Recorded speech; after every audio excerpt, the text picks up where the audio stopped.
औज़ुबिल्लाहि मिनश्शैतानिर्रजीम बिस्मिल्लाहिर्रहमानिर्रहीम अल्लाहुम्मा सल्लि अला मुहम्मदिन व अला आलि मुहम्मद कमा सल्लैता अला इब्राहीम व अला आलि इब्राहीम इन्नका हमीदुम मजीद अल्लाहुम्मा बारिक अला मुहम्मदिन व अला आलि मुहम्मद कमा बारकता अला इब्राहीम व अला आलि इब्राहीम इन्नका हमीदुम मजीद रब्बि इश्रह ली सदरी व यस्सिर ली अमरी वहलुल उक़दतम मिन लिसानी यफ़क़हू क़ौली रब्बना ज़िदना इल्मा या मुक़ल्लिबुल क़ुलूब सब्बित क़ल्बी अला दीनिक आमीन।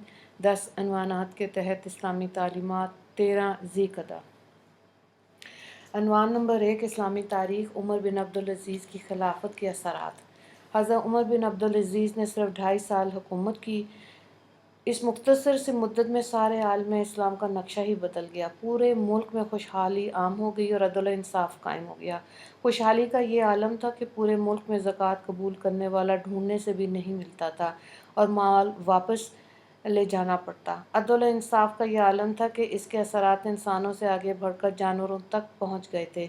इनके ज़माने में भेड़िया और बकरियाँ एक साथ चरा करती थीं और किसी भेड़िए को ये हिम्मत न होती कि किसी बकरी को नुकसान पहुँचा दे। मूसा इब्न अय्यान कहते हैं कि एक रोज़ मैं बकरियां चरा रहा था कि अचानक एक भेड़िए ने एक बकरी पर हमला कर दिया। मैंने कहा कि आज खलीफा सौले उमर बिन अब्दुल अज़ीज़ रहमुल्लाह का इंतकाल हो गया है। चुनांचे जब तहकीक की गई तो मालूम हुआ कि वाकई उस रोज़ खलीफा उमर बिन अब्दुल अज़ीज़ का इंतकाल हुआ था। अनवान नंबर 2 अल्लाह की कुदरत माँ का दूध। अल्लाह ताला ने बच्चों की परवरिश और उनकी नशो-नुमा के लिए माओं को 2 साल दूध पिलाने का हुक्म दिया। बच्चे के लिए माँ के दूध से ज़्यादा मुफीद और सेहतमंद कोई ग़िज़ा नहीं और ना कोई चीज़ इसका बदल बन सकती है। आज साइंस भी इस बात की तस्दीक कर रही है कि अगर माँ बच्चे को पूरे 2 साल दूध पिलाए तो इसके अंदर बीमारियों से लड़ने की ताकत पैदा हो जाती है और जल्दी से कोई बीमारी इस पर हमला नहीं कर सकती। और माँ भी दूध पिलाने की वजह से सीने के कैंसर से महफूज रहती है। ये अल्लाह की अजीब कुदरत है कि माँ का दूध जहाँ एक तरफ बच्चे के लिए ग़िज़ा है तो दूसरी तरफ बहुत से अमराज से माँ की हिफाजत का ज़रिया भी है। अनवान नंबर 3 एक फ़र्ज़ के बारे में औरतों को इहराम खोलने से पहले सर के बाल कटाना। रसूलुल्लाह सल्लल्लाहु अलैहि वसल्लम ने फरमाया, एहराम खोलने के लिए औरतों पर बाल कटाना ही लाजम है। इनके लिए बालों का मुंडवाना जायज़ नहीं। अबू दाऊद में इसमें हज़रत इब्न अब्बास रज़ी अल्लाह ताला अन्हु ने रवायत किया। मफ़हूम यह है कि हज के मौके पर एहराम खोलने की गर्ज से थोड़ा सा बाल कटवाने को जायज़ करार दिया, लेकिन आम हालात में बालों का कटवाना बिल्कुल जायज़ नहीं है। अनवान नंबर 4 एक सुन्नत के बारे में घर वालों से नेक बर्ताव करना।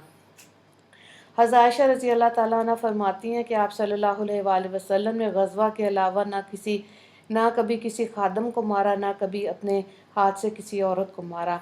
मुस्लिम ने इसको रवायत किया। अनवान नंबर 5 एक अहम अमल की फ़जीलत अल्लाह के रास्ते में जाने वाले को तैयार करना। रसूलुल्लाह सल्लल्लाहु अलैहि वसल्लम ने फरमाया, जो शख्स अल्लाह के रास्ते में जाने को तैयार करेगा तो इसे भी अल्लाह के रास्ते में जाने का सवाब मिलेगा। मुस्लिम में इसको ज़ैद बिन खालिद अल-जहनी ने रवायत किया। अनवान नंबर 6 गुनाह के बारे में मुसलमान से ताल्लुक़ तोड़ना। रसूलुल्लाह सल्लल्लाहु अलैहि वसल्लम ने फरमाया, किसी मुसलमान के लिए जायज़ नहीं कि अपने मुसलमान भाई से 3 दिन से ज़्यादा ताल्लुक़ तोड़ रखे। जिस शख्स ने 3 दिन से ज़्यादा कता ताल्लुक़ रखा मर गया तो जहन्नुम में जाएगा। हज़रत अबू हुरैरा रज़ी अल्लाह ताला अन्हु ने इसको अबू दाऊद में रवायत किया। अनवान नंबर 7 दुनिया के बारे में हज़रत उमर बिन ख़त्ताब रज़ी अल्लाह ताला अन्हु से रवायत है कि रसूलुल्लाह सल्लल्लाहु अलैहि वसल्लम ने फरमाया, जब तुम देखो कि तुम्हें आखिरत की किसी चीज़ की तलाश होती है तो इसका मिलना तुम्हारे लिए आसान हो जाता है, और जब तू दुनिया की कोई चीज़ तलब करता है तो इसका मिलना तेरे लिए दुश्वार हो जाता है। तो समझ लेना कि तू अच्छे हाल में है, और अगर मामला उल्ट है तो तू बुरे हाल में है। अनवान नंबर 8 आखिरत के बारे में बुरे लोगों का अंजाम। कुरान में अल्लाह ताला फरमाते हैं, जो शख्स झुटलाने वाले गुमराहों में से होगा तो खौलते हुए गर्म पानी से इसकी मेहमान नवाजी होगी और इसे जहन्नुम में दाखिल किया जाएगा। सूरह वाक़िया आयत नंबर 92 से 94 तक। अनवान नंबर 9 तिब नबवी से इलाज यानी कह से इलाज।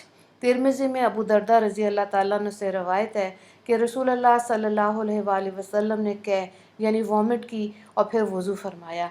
मफ़हूम इसका यह है कि अल्लामा इब्न क़य्यिम रहमुल्लाह फरमाते हैं कैसे मैदे की सफाई होती है और इसमें ताकत आती है, आँखों की रोशनी तेज़ होती है, सर का भारीपन ख़त्म होता है। इसके अलावा और भी बहुत से फ़वाइद हैं। अनवान नंबर 10, कुरान की नसीहत। कुरान में अल्लाह ताला फरमाता है, ए ईमान वालो, तुम सब के सब अल्लाह ताला से तौबा कर लो ताकि तुम कामयाब हो जाओ। सूरह नूर आयत नंबर 31। वाखिर दावाना अल्हम्दुलिल्लाहि रब्बिल आलमीन। अल्लाहुम्मा अग़फ़िर लिल-मुस्लिमीन वल मुस्लिमात वल मुमिनीन वल मुमिनात।